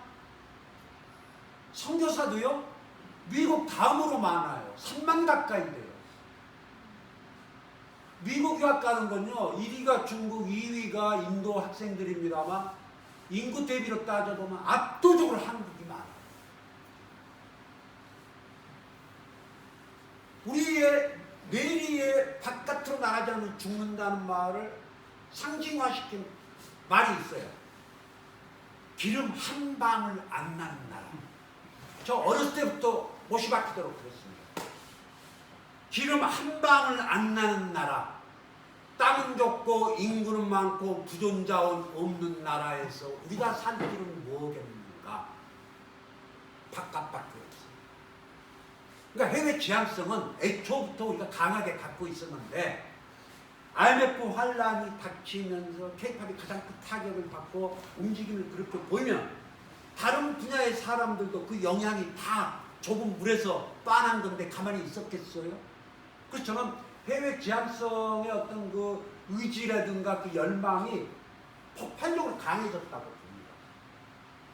그러면요, 당장 아니 해외 지향적이지 않은 나라도 있나? 많죠. 많죠. 당장 우리의 라이벌이었던 이 분야에서 일본을 한번 놓고 보세요. 갈라파고스라는 말 들어보셨죠? 갈라파고스는 육지 대륙과 멀리 이렇게 외따로 떨어져 있어 그 섬들이 이렇게 몰려 있는데 아닙니까? 갈라파고스요? 그래서 독특한 생태계가 조성이 된대요. 그 찰스 다윈도 거기를 갔고. 그래서 우리가 사회과학적으로 갈라파고스 신드롬 하면은 경제적으로는 자국의 내수 시장에 만족해서 나라 바깥에서 무슨 일이 벌어지건 말건 별 관심을 쏟지 않고 내부 지향성이 극도에 달한 상태를 갈라파고스 신드롬이라고 합니다. 그런데 이게 가장 심하게 나타난 나라 중에 하나가 일본이에요. 그래서 아예 자펜 플러스 갈라파고스 합해가 아니고 잘라파고스라는 잘라파고스. 여러분 전자산업 IT 산업 한번 보세요. 과거에 어찌 한국이 일본을 넘박했어요. 어림도 없는 이야기. 세계를 제패했던 수준이었는데 그러나 내부 내수 점점점 위축되니 한국이 올라갔죠. 결국 눌렀잖아요. 해외 지향성이 대단히 강해요. 우리가. 그래서 저는 이 문화 종속의 문제도요 그렇게 봅니다. 저 같은 사람 과거에 나라 큰일 난다고 막 아우성치고 그랬는데 이게 다른 결과가 나오네. 이거 뭐지? 부끄럽습니다만 공부를 다시 한 거예요. 그때 그렇게 보지 않았던 분들이 글로 쓰지는 않아서 그렇습니다만 이 길게 볼 일이다 본 게 아니라 그 연장선상에서요 4대주의가 과연 그렇게 우리가 이렇게 모멸적인 뜻으로 욕을 해야만 하는 것인지 지금 제일 심한 욕 중에 하나가 4대주의 아니에요? 에휴 4대주의 분석이 찌드는 힘 4대주의자 욕입니다. 그래서 누군가가 4대주의 다시 보자라고 말했다가 매맞기 십상이죠. 그러니까 그만큼 거물급이 이야기가 조금 먹혀요. 4대주의 다시 보자고 이야기했던 한국의 거물이 계시죠? 누굽니까? 김대중 대통령이에요. 이분이 감옥에 갇혀 계실 때 80년대에 옥중서신 편지 형식으로 그렇게 보내면 나중에 묶어 나왔잖아요. 옥중서신지. 거기에 그런 말씀을 하셨더라고요. 우리는 4대주의를 대단히 부끄럽고 모욕적인 걸로 생각하지만 4대주의를 긍정적으로 보는 사람들도 있고 우리가 인류 역사를 봐도 한국과 같은 문화권이 있었는데 마지막 순간까지 저항해서 당했을 때 100% 몰살을 시킬 수 없다면 그 나라의 소수민족으로 편입이 되잖아요. 많잖아요. 전 세계 국가들하고. 나라는 하나지만 그 안에 소수민족들이 많이 있습니다. 다 예전에 몰락한 나라들. 그러면 우리가 4대주의를 안 하기 위해서 전 국민이 목숨 걸고 싸워서 다 전멸당하거나 아니면은 국가라고 하는 형체도 사라져버린 채 그 나라의 소수민족으로 편입되는 길이 나았을까. 그리고 형식적으로는 어쩔 수 없이 힘의 관계에 의해서 눈치를 보고 비위를 맞추고 때론 불정을 당했을 망정 우리 고유의 것을 지키면서 잘 그것을 유지 발전시켜온 덕분에 우리가 때를 만나서 성공할 가능성도 무궁무진한 거 아닌가. 80년대 초에 이미 한 말이에요. 그러면 4대주의가 좋다는 뜻이 아니라 4대주의라고 비난만 했던 우리의 그 심성 바탕에 깔려 있던 조금 다르게 생각해 볼 수도 있겠구나. 2004년도인가 국제 배낭여행 사이트에 이런 글이 하나 올라왔어요. 그때 논란이 됐습니다. 한국이 지금까지 살아있는 건 기적이다. 그랬더니 우리 네티즌들이 펄펄 뛰었죠. 근데 해명을 했어요. 그 사람이. 비판이 아니라 정말 너희 나라 대단하다. 내가 존경하는 의미로 하는 말이다. 지정학적으로 너무너무 우리가 불리했던 거 사실 아니에요. 지켜왔단 말이에요. 4대들이 다시 본다. 그래서 그런 발상의 전환도 가능하고, 우리 그 학자들이 많이 이야기하는 혼종화, 요즘 유행하는 융화, 저는 한국이 잘 해냈다고 믿어요. 잘 해냈다고 믿어요. 그 혼종화, 융합이 조금 어렵다고 생각이 되면 우리가 즐겨 먹는, 전주가 자랑하는 비빔밥 정신, 비빔밥을 아주 전문으로 하는 전주의 웬만한 식당에 가면 서비스 좋은 곳에선 처음 전주 비빔밥을 드는 분에게 조언을 해줍니다. 숟가락으로 비비지 마시고 젓가락으로 비비세요. 왜요? 비빔밥에 들어간 다양한 그 음식들의 개성을 뭉개버리지 말고 그걸 살리면서 각자의 특성이 살아있는 맛과 더불어 종합적으로 융합된 맛도 동시에 느끼시라. 비빔밥 정신이죠. 비빔밥 정신. 타협이죠. 타협이죠. 제가 이걸 미처 오래전에 깨닫지 못하고, 우리 그게 아니었어요. 그래서 제가 아카데미 사관왕 탁 받을 때 그 시상식장에서 봉준호 감독 하시는 이야기 듣고서도 그랬어요. 이분이 전형적인 과거 같았으면, 우리 저 민족주의 성향 강한 분들이 손가락질 했을 할리우드 키드였어요. AFKN 키드였어요. 미국 영화의 문법, 기초, 미국, 유럽 거장들의 영화를 보고 배운 거예요. 그것만 보고 배우고 빠지고 그쪽에 중독된 채 끝나버렸으면 문화정석인이 사대주의라는 말이 나오겠죠. 그러나 어디 가요? 한국인입니다. 그걸 기초로 해서 완성한 개방성, 흡수력을 잘 살리고 비빔밥의 정신을 갖춰서 그 고장들을 능가하고 한국적인 문제의식을 담고 성공한 거 아닙니까? 다르게 봐야죠. 그리고 우리가 그런 힘을 살릴 수 있는 쪽으로 갖춰야죠. 이게 제가 생각하는 게 해외 지향성이고요. 시간이 좀 많이 가서 줄여야 되겠습니다. 끝으로 이제 후발자의 이익에 대해서 한번 이야기를 해보죠. 후발자의 이익. 무슨 뭐 유명한 광고가 있었죠? 2등은 아무도 기억하지 않는다. 1등. 앞서 제가 우리 송기정 선수 말씀드렸습니다만 비운의 마라톤 남승영 선생. 당시 3등만 해도 그게 어디예요? 근데 1등이 계셨기 때문에 남승영 선수 이름을 모르는 분들도 많아요. 1등만. 그래서 우리는 늘 이야기합니다. 선정해야 합니다. 선발자가 중요하고 최초. 지도자들이 얼마나 최초에 집착합니까? 그래서 우리 다 알아요. 여러분이 무슨 뭐 IT하고 종사해서 무슨 뭐 새로운 뭐를 내놓더라도 선점을 해요. 선구자가 돼야 돼요. 그래서 대체적으로 선구자, 선발자가 되는 게 유리하긴 하지만 세상이 꼭 그렇게만 돌아가지는 않는다 이거예요. 선발자의 불이익도 있고 후발자의 이익도 있어요. 그래서 우리 보통 콜럼버스 효과라는 말을 많이 씁니다. 콜럼버스가 이건 뭐 서구 지향적 관점의 이야기입니다만 전 신대륙 발견이라는 표현을 좋아하지 않기 때문에 어쨌든 그 사람들 쓰는 말로 신대륙 발견을 딱 했어요. 선점자죠. 선구자죠. 그러나 그 사람은 아시다시피 무일푼으로 비참하게 죽었어요. 과실을 못 얻었어요. 재미를 본 건 누굽니까? 후발주자 탐험가들이었어요. 그 사람들이 독방석에 올라왔어요.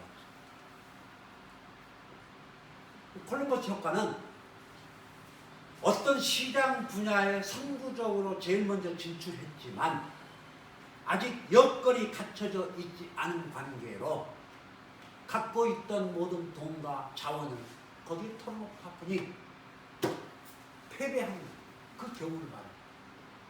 콜럼버스 효과가 있습니다. 가장 대표적인 기업으로 보자면 노키아 아닐까요? 핀란드의 노키아. 스마트폰의 선구자가 누구예요? 세계 그 IT 기업 가운데 노키아였어요. 노키아. 제일 먼저 괜찮은 스마트폰을 만들었어요. 근데 왜 몰랐겠죠? 아직 스마트폰 생태계가 갖춰져 있지 않은 시점이었어요. 그 상황이에요. 너무 빨랐던 거예요. 한 기업이 그 생태계를 만든다는 건 너무너무 힘겨운 일이죠. 거기에 진을 빼버린 거예요. 나중에 후발 주자들이 재미를 보죠. 한국도 그 후발 주자 중에 하나였습니다. 그 후발 주자의 이익이, 한국은 경제적으로 후발 주자의 이익을 누려서 오늘날 이렇게 경제적으로 번성한 나라 중에 하나죠. 지금은 중국이 그걸 보고 있죠. 중국이 어떻게 경제 대국이 돼요? 후발자의 이익이죠. 그래서 이 후발자의 이익 하는데 우리의 그 IT, 전화, 인터넷, 예? 지금 모바일 분야에 한번 앞서가는 것 보세요. 다 후발자. 그렇지만 선도자가 됐어요. 왜? 후발자의 좋은 점은요, 앞서간 사람들이 겪어야 될, 겪지 않으면 안 될 시행착오의 비용을 건너뛸 수가 있습니다. 시행착오 굳이 할 필요 없어요. 왜? 앞에서 다 겪어봤습니다. 그리고 공개된 비밀이 돼요. 그러니까 시행착오 비용 줄여가지고서 얼마든지 하죠. 콘텐츠도 마찬가지예요. 콘텐츠도. 여러분 우리 과거에요. 70년대, 80년대까지 있어요. 정말 표절 많이 저질렀습니다. 우리 대중문화. 표절 밥 먹듯이 했어요. 오죽하면 방송국에서 프로그램 개편할 때 국장이 PD들에게 일본 프로그램 녹화한 거 툭 던져주면서 참고해라고 했겠어요? 또 한때 또 PD들이 또 일본 방송을 볼 수 있었던 부산에 가가지고서 실제 일본 방송을 시청한다. 옛날 이야기. 그만큼 많이 베껴오고 가져오고 그 일을 많이 했어요. 부끄럽죠? 지금 어때요? 다른 나라들이 우리 거 막 베껴가잖아요. 그러니까 그거는 과거에 그런 이렇게 아름답지 않은 기억은 후발자의 이익을 누리기까지 보통 겪게 되는 하나의 일과성 과정으로 본다면 우리가 분명히 후발자 이익을 누리는 가운데 그게 있어요. 그러면 우리가 후발자 이익을 누리는데 어떤 분들은 또 그런 말씀하십니다. 미국 문화 또는 하여튼 서양 문화의 보세 가공품이 불과한 거 아니냐라고 이야기를 하셔요. 그 말씀의 뜻은 한류에 한국적인 게 없지 않느냐? 일리 있는 말씀이긴 해요. 그런데 우리가요, 한국적인 게 뭐냐 했을 때 저는 본질주의에서 조금 자유로워졌으면 좋겠어요.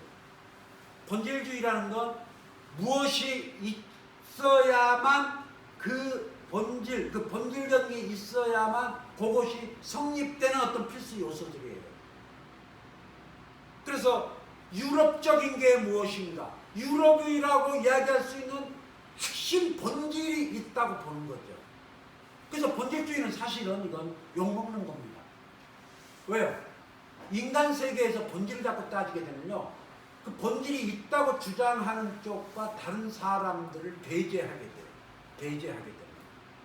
그래서 대부분의 인종 탄압 차별이 본질주의 때문에 일어나요. 그래서 페미니즘에서도 가장 분노하고 비난하는 게 본질주의죠. 그래서 제가 지금 본질주의가 나쁘다 그 이야기를 하려는 건 아니고 한국적인 것에 대한 논쟁이 우리 학교에 많거든요. 그런데 김수정 교수, 김수아 교수가 최근에 발표한 논문에서 한국적인 것을 케이팝에 국한시켰고 나름의 분석을 했어요. 세 가지를 쳤어요. 저는 이거 말 된다 싶어요. 핵심은 집단적 도덕주의예요. 이건 정말 드문 한국만의 특성이에요. 집단적 도덕주의 이런 겁니다. 한국의 그 연예 기획사들이요, 대형 기획사들 이렇게 입구 딱 들어가면 아예 거기 크게 서브처럼 데가 많습니다. 인간이 되고 스타가 돼요. 인간을 그렇게 강조해요. 인성교육을 그렇게 강조합니다. 그거야 지금 홍보용 차원에서 누가 왕하는 거지 정말 그렇겠어? 아니에요. 인성교육을 그렇게 강조해요. 지나칠 정도예요. 폴더 인사, 선배들 만나면 이게 뭐예요? 무슨 짓이에요? 우리 지금 그렇게 하잖아요. 아이들이 그렇게 교육을 받았어요. 어? 선배들 보면 푸시 인사하고 뭐 이렇게 하잖아요. 또 어떤 분이 그런 글을 썼어요. 한류 어때고 뭐 아이들 어쩌고 하는데 이건 조폭 문화다. 이게 무슨 짓이냐. 여름에 또 군기가 가가 셌잖아요. KBS 옥상에 올라가서 그냥 막 몽둥이로 후배들 쳤던 개그맨 폭행 사건도 있었고 과거에 지금 아닙니다만. 그래서 이렇게 교탄학교 떠나갖고 그런 그 인성교육을 강조하고요. 요게 콘텐츠 그대로 나타나요. 콘텐츠. 우리나라에 세계급 스타들이 있죠. 어떤 서양에선 대중문화계 스타가 되면요. 자기만의 세계를 추구하면서 술, 마약, 뭐 음주 마약에서부터 일탈 뭐 아주 희한하게 갑니다. 신비주의 컨셉 유지하고 자기만의 세계로 가잖아. 한국에서는 끝장나요. 아시죠? 가사가요 되게 바람직해요. 그래서 이런 말을 해요. BTS의 세계적인 인기. BTS는 자기 개발서의 모범이다. 살아있는 자기 개발서. 왜요? BTS는 언더독 시절을 겪었어요. 언더독의 아픔을 이야기해요. 힘을 내라. 그러니까 나는 이분들이요. 세계 청년을 대표하지는 못한다 하더라도 한국 청년들에 대해서 이야기할 암묵적 자격을 가졌다고 봐요. 노랫말에서 보면 그게 다 드러나요. 자기들. 프랑스에서 한류 연구 많이 하신 분, 서울대 홍석경 교수가 유럽 쪽에서 한류를 어떻게 보는가 하고 봤더니 유럽인들은 가장 좋아하는 게 한류 K-팝의 건전성. 자식이 K-팝을 좋아하면 믿고 맡겨도 돼요. 냅둬도 돼요. 이상한 대로 안 빠진다는 그게 있죠. 세 번째로요. 연결되는 겁니다. 우리나라처럼 연예인을 공인이라고 못 받는 나라가 어디 있습니까? 연예인이 왜 공인이에요? 우리가 공인이냐 아니냐는 건 명예훼손법에서 그거를 섬세하게 따지는 경향이 있는데 공인적 요소가 있는 저명인사예요. 그거는 명백한 공인하고는 다른 기준에 의해서 평가받는 겁니다. 공인이 아니에요. 그런데 연예인들도 또 이렇게 공인하면서 공격해야 되니까 세뇌돼 가지고서 공인으로서 제가 잘못했습니다. 왜 공인이에요? 한국처럼 연예인들에게 공인을 앞세워서 엄격한 도덕률을 요구하는 나라가 또 있을까? 정말 이건 희한해요. 정말 연예인한테 해먹기 힘들겠다 그 생각이에요. 뭐 조금 말 한마디 잘못했다가 그냥 막 앞을 세례 받기 시작하고 저 정도는 사과 안 해도 될 것 같은데 그냥 잘못했다고 빌고 빌지 않으면 살아남기가 어렵고 그러니까. 그러니까 집단적 도덕주의가 좋기만 한 건 아니에요. 여기 K-팝의 한국적인 게 여기 있다. 뭐 이제 그렇게 보기도 하고요. 근데 제가 이제 이야기를 마무리 짓기 위해서 후발자의 이익이 있었으면 세상에 그게 거저먹었겠는가? 아닙니다. 후발자의 고통이 있었어요. 우리 그거 알아야죠. 네? 한류 분야에서 그 성공한 뭐 기업가들, 연예인들 정말 뼈 빠지게 고생한 그게 있단 말이에요. 후발자의 고통. 지금이야 뭐 방탄소년단 청와대 거기 행사에 나가준 것도 청와대가 고마워할 정도로 세계적인 스타가 됐습니다만 데뷔 8년 차예요 이분들이요. 방탄소년단 2013년에서 조금 이름이 알려지기 시작한 2016년까지 요 한 3년간 말도 못한 순환과 고통을 겪었습니다. 왜냐하면 그 BTS 관련 책들이 여러 번 나왔어요. 제가 다 읽어봤더니 좀 몰랐죠. 아 이렇게까지 당했었나? 그러니까 제가 아까 말씀드린 한국 팬덤 문화의 부정적인 측면인데 다른 팬덤은 그냥 상호 존중하면 될 텐데 깎아내려요. 흠집을 잡아요. 아주 안 좋은 그 문화가 있습니다. 근데 아시다시피 방탄소년단은 대형 기획사 소속이 아니라 중소기업, 지금이야 뭐 빅히트 엔터테인먼트가 이제 뭐 엄청나게 커져버렸습니다만 그땐 중소기획사죠. 그래서 그때 가장 많이 떠들었던 말이 덕질할 맛 안 나게 생긴 중소 아이돌, 그렇게 폄하하고 공격하고 비난하는 이 비난과 공격이 워낙 심했기 때문에 아미에 가입했다가 떠난 사람들도 그렇게 많았다는 거예요. 그리고 이때 이 방탄소년단 멤버들이 겪었던 고통, 노랫말에 그게 나옵니다. 노랫말에. 그걸 보고 쓰신 분의 이야기 제가 대신 전하는 거예요. 제가 노래 듣다 느껴서 받아 쓴 게 아니라. 뭐 그냥 부지기수로 땜빵 그거 잘리기도 했고 망가지로 돼 있었는데 우리 방송에 부지기수로 잘리고 땜빵은 우리의 꿈이고 뭐 심지어 뭐 알렌 같은 경우는 올레이즈라는 소리가 그런 말을 하죠. 어느 날 아침 내가 눈을 떴을 때 죽어버렸으면 좋겠어. 죽었으면 좋겠어. 과정을 거친 후발자의 고통이 있었대요. 한국이 여기까지 오기까지 얼마나 많은 고통과 희생을 겪었습니까? 우리가. 그러니까요, 어떻게 보면요, 한류의 그 길하고요, 한국이 걸어온 길하고 평행이 이룹니다. 언더독으로서 일어나기까지 그 과정. 같은 한국의 현상이긴 합니다. 동병상련하고 정말 대단합니다. 그럼 우리가 이제 오늘날 한류로부터 뭔가를 배워야죠. 한류로부터 배울 게 뭘까? 제가 딱 한 가지만 좀 말씀드리고 싶어요. 제발 요거 하나만 좀 해보자.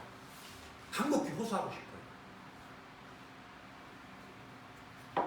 우리가 다른 분야에서 후발자의 이익을 누렸는데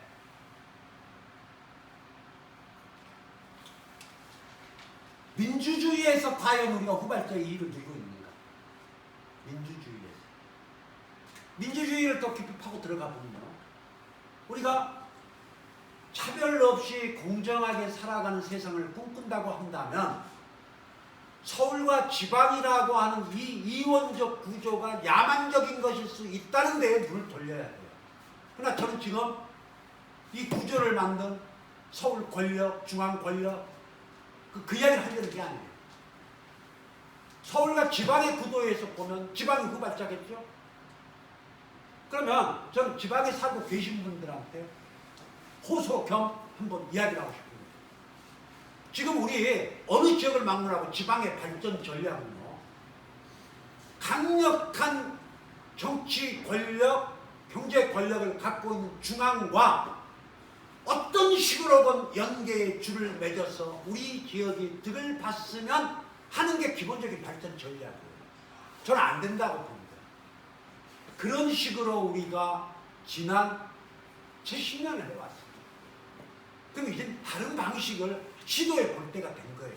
우리가 뭡니까? 지방이 혁신의 공장이 돼야 돼요. 지방이. 시행착오 비용 줄일 수 있고 얼마든지 해볼 수 있잖아. 지방에서 뭔가 좀 나와요. 지방에서. 그래서 여러분 도도 말고요, 구성의 오류에 대해서만 한번 생각해 주십사 하는 말로 끝내겠습니다. 구성의 오류는 그거예요. 지방민의 이익과 지방의 이익이 같지 않아요. 요거 명심하시면서 요 불일치의 해법을 찾겠다고 드는 순간 전 지방이 달라지고 대한민국이 달라진다고 봐요. 지방에 사는 분들이요, 자기 자식을 서울 명문대에 보내는 건 그 가정의 행복이고 축복이고 이익입니다. 가령 전라북도에 살고 있는 모든 학부모들이 자식들을 다 서울 명문대에 보낼 수 있다면 전국 도민의 지방 이익이죠. 그러나 그 이익은 동시에 전라북도라고 하는 여기 치명적인 타격이에요. 왜요? 정말 속된 말로요, 전라북도에 쭉쟁이만 남은 겁니까? 지방에 쭉쟁이만 남은 거예요. 미꾸라지만 남고 여긴 다 서울로 차출해 가야 됩니까? 이거 아니잖아요. 게다가 모두가 다 서울로 갈 수 있는 거 아니잖아. 그러면 가정 개인 차원에선 좀 그렇게 하시라고 박수 쳐요. 주변에서 누가 자식이 서울 명문대 갔다 그러면 축하하고 박수 치죠. 그거야 격려해야 될 일이죠. 좀 그걸 문제 삼는 게 아니라 그건 각자 가정 개인 차원에서 알아서 할 일이니 적어도 지역의 공적 영역에선 고민을 비전을 모색해야 된다는 거죠. 아니 요즘 세상에 지역 발전이 싱크탱크 대학 발전 없이 어떻게 이루어집니까? 대학이 고용 창출의 중요한 근거지로 전 세계적으로 지금 올라가고 있는데 그 싱크탱크를 완전히 스스로 죽여버리고 다 서울로 보내겠다고 하면서 뭘 우리가 얻을 수가 있겠어요. 그래서 공적 차원에선 그 문제의식만 가져도요. 당장 전국에 있는 지방에 고등학교 교장 선생님들 생각을 바꿔주셔야 돼요. 제발 입시 시즌에 학교 홈페이지에 그거 올리지 마세요. 네? 지역 대학 이름도 올려주시던가요. 제가 우리 전라북도 봤더니 전북대 안 넣어줘요. 서울대, 연구대, 전북대도 넣어주죠. 의대. 이거 아니잖아요. 그러니까 학생들 말 들어보면 학생들서부터 공부 잘하는 학생 위주의 풍토를 조성해 버렸잖아요. 이거 얼마나 국가적 낭비고 반인륜적인 행위입니까? 이거는요 입시 정책이 잘못됐고 국가가 책임있고 아닙니다. 그렇게 미루기 시작하면요 우리 시민들 개인이 할 수 있는 건 아무것도 없어요. 모든 게 구조 탓이고 모든 게 시스템 탓이고 내가 할 수 있는 건 아무것도 없다고요? 아니 민주화를 여기까지 이뤄놓고 이 놀라운 압축성장의 발전을 이룬 대한민국의 국민이 내가 할 수 있는 건 아무것도 없다고 그래버리면 어떻게 됩니까? 달라질 수 있잖아요. 우리가 한류에 열광하는 것만으로 끝내지 말고 한류가 중요한 그 발전의 동력으로 삼았던 후발자의 이익을 우리가 조금 누려볼 수 있게끔 고민을 해야 되지 않을까요? 언제까지 앞서가는 쪽에 줄을 대가지고 잘 해보자.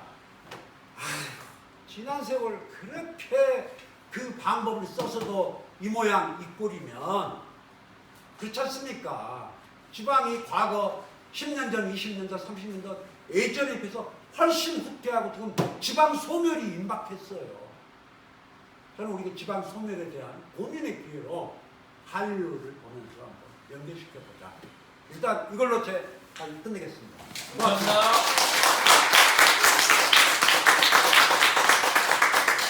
감사합니다.